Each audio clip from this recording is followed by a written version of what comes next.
दुख और सुख दोनों ही एक ही सिक्के के पहलू हैं। जिंदगी में इन दोनों का सिलसिला चलता ही रहता है। अगर कोई अच्छा कर्म करता है तो उसके साथ अच्छा होता है, और इसके विपरीत यदि कोई व्यक्ति बुरे कर्मों को अंजाम देता है तो उसके साथ बुरा होना स्वाभाविक है। हालांकि कभी कभार अच्छे कर्मों को अंजाम देने के बावजूद भी अक्सर इंसान के साथ बुरा ही होता है, जबकि किसी बुरे इंसान की जिंदगी में सब कुछ अच्छा ही होता है। तब हमारे जहन में एक सवाल आता है, यदि सबको कर्म के अनुसार ही फल मिलता है तो फिर अच्छे कर्म करने वालों के साथ बुरा क्यों होता है, जबकि बुरे इंसान के साथ अच्छा होता है। तो आज की इस वीडियो में हम एक ऐसी कहानी के बारे में बताएंगे जिससे आपको पता चलेगा अच्छे कर्म करने वालों के साथ बुरा क्यों होता है। तो इससे पहले कि आप इस कहानी में डूब जाएं, आप एक ऐसे स्थान पर चले जाएं जहां आपको कोई पर्सनली डिस्टर्ब ना कर सके।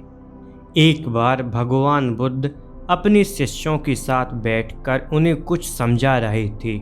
इतने में वहाँ राजा अजातशत्रु पहुँचता है और बुद्ध से कहता है कि हे बुद्ध, जब से मैं आपका शिष्य बना हूँ तब से ये सभी लोग मेरे सीधेपन का बहुत फायदा उठाते हैं। आपका शिष्य बनने से पहले लोग मुझसे बहुत डरते थे, क्योंकि तब मैं बहुत ही दुष्ट था और किसी को भी मृत्यु दंड देने में क्षण भर का भी समय नहीं लेता था। लेकिन आपके शिष्य बनने के बाद ना तो मुझे गुस्सा आता है और ना ही मैं किसी को सजा देना चाहता हूँ। अब मेरा मन इन कामों को करने को तैयार नहीं होता और मैं सभी लोगों को प्रेम देना चाहता हूँ, खुशी देना चाहता हूँ।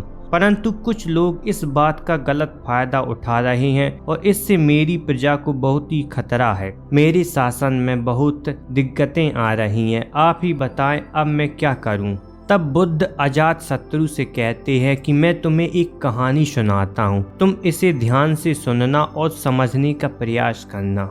एक बार किसी गांव के बाहर एक विशाल वृक्ष था। उस विशाल पेड़ के जड़ में एक बहुत बड़ा छेद था जिसमें एक विषैला सांप रहता था। जरा सी आहट या हलचल होने पर या थोड़े से उकसाने पर ही वह सांप फुफकारता हुआ बाहर निकलता और अटैक करके लोगों को डस लेता था। उस गांव के कई सारे लोग उस सांप के जहरीले दंश से अपने प्राण गंवा चुके थे। उस विषैले सांप के डर से कोई भी व्यक्ति उस पेड़ के पास जाने से डरता था। एक बार एक बौद्ध साधु उस गांव से गुजर रहा था। धूप में चलते चलते साधु बहुत ही थक गया था।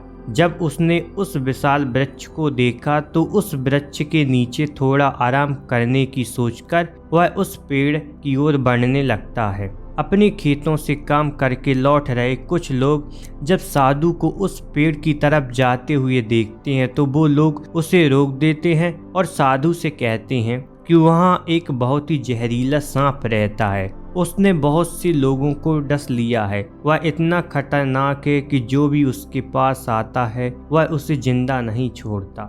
साधु मुस्कुराते हैं और आगे बढ़ जाते हैं। पेड़ के पास पहुंचकर साधु उस पेड़ के नीचे अपना आसन बिछाकर बैठ जाते हैं। थोड़ी ही देर बाद उस पेड़ की जड़ के छेद में से सांप निकलकर फुफकारने लगता है। साधु सांप की आंखों में देखता है और मंत्र का उच्चारण करने लगता है। तभी अचानक चमत्कार होता है और सांप साधु से कहता है, क्या तुम्हें मुझसे डर नहीं लगता? क्या तुम्हें पता नहीं है यह मेरा इलाका है और यहाँ पर आने की किसी की हिम्मत भी नहीं होती। साधु प्रेम पूर्वक उस सांप से कहते हैं कि इसमें डरने वाली कौन सी बात है?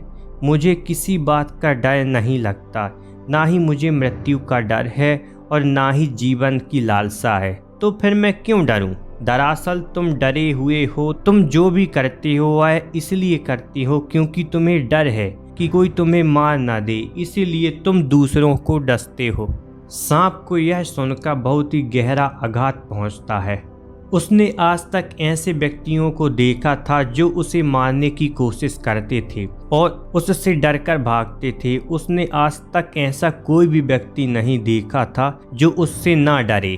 साधु की इतनी बातें सुन सांप उनके चरणों में लेट जाता है और उनसे कहता है, हे साधु, आप सही कहते हैं। आज तक मैंने जो भी किया अपनी जान बचाने के लिए किया, क्योंकि अगर मैं ऐसा नहीं करता तो लोग मुझे जिंदा नहीं छोड़ते। तब साधु उससे कहता है, तुम एकदम सही कर रही हो, लेकिन एक बात हमेशा याद रखना, एक दिन ये जीवन समाप्त होना ही है, तो फिर इसके लिए दूसरों की जान लेना कहीं से भी उचित नहीं है। तुम जीवन की इस मोह से मुक्त हो जाओ और एकदम शांत हो जाओ, दूसरों के प्रति प्रेम की भावनाओं से भर जाओ। इतना कहकर वह साधु वहाँ से चला जाता है। सांप उस साधु की बातों से बहुत ही प्रभावित होता है और वह ये तय करता है कि आज से वह किसी को भी नहीं डसेगा। वह गुस्सा करना, फुफकारना, काटना आदि सभी बुरे कर्मों को छोड़ देता है, लेकिन इसका उस पर उल्टा असर पड़ता है। पहले जो लोग उसे देखकर भागते थे, तब उसके सीधापन का गलत उपयोग करने लगे। अब सब लोग उसे पकड़ते, उसे छेड़ते और उसे चोट पहुंचाते। अब सांप बहुत ही दुखी और हमेशा चोट से ग्रस्त रहने लगा। अब वह अपने जीवन के सबसे बुरे दौर से गुजर रहा था। कुछ दिनों बाद वह साधु फिर से उसी गांव में आता है और उसी पेड़ के नीचे अपना आसन बिछाकर बैठ जाता है।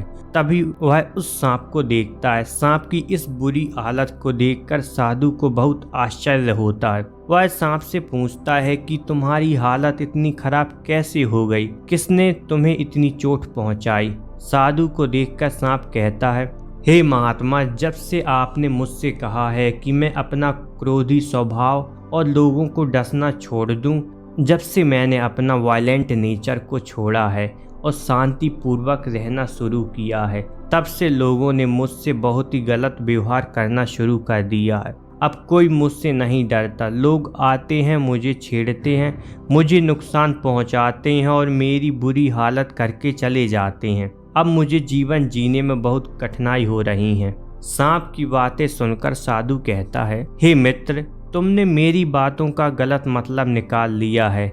मैंने तुम्हें दूसरों को डसने से मना किया था, लेकिन अपनी आत्मरक्षा के लिए अपना फन दिखाना और फुफकारने से मना नहीं किया था। मैंने तुमसे यह नहीं कहा था कि तुम अपने स्वभाव को ही बदल लो। तुम सांप हो और क्रूरता ही तुम्हारा स्वभाव है।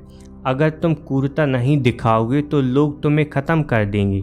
इसीलिए तुम्हें भीतर से अपने आप को शांत और सही रखना है, किसी को नुकसान नहीं पहुंचाना है और बाहर से अपने क्रूर स्वभाव को दिखाते हुए अपना वाइब बनाए रखना है। भगवान बुद्ध की कहानी को सुनकर अजातशत्रु सारी बातें समझ जाता है और बुद्ध को धन्यवाद कह उन्हें प्रणाम करता है और अपने रथ पर सवार होकर राजमहल की ओर चल पड़ता है।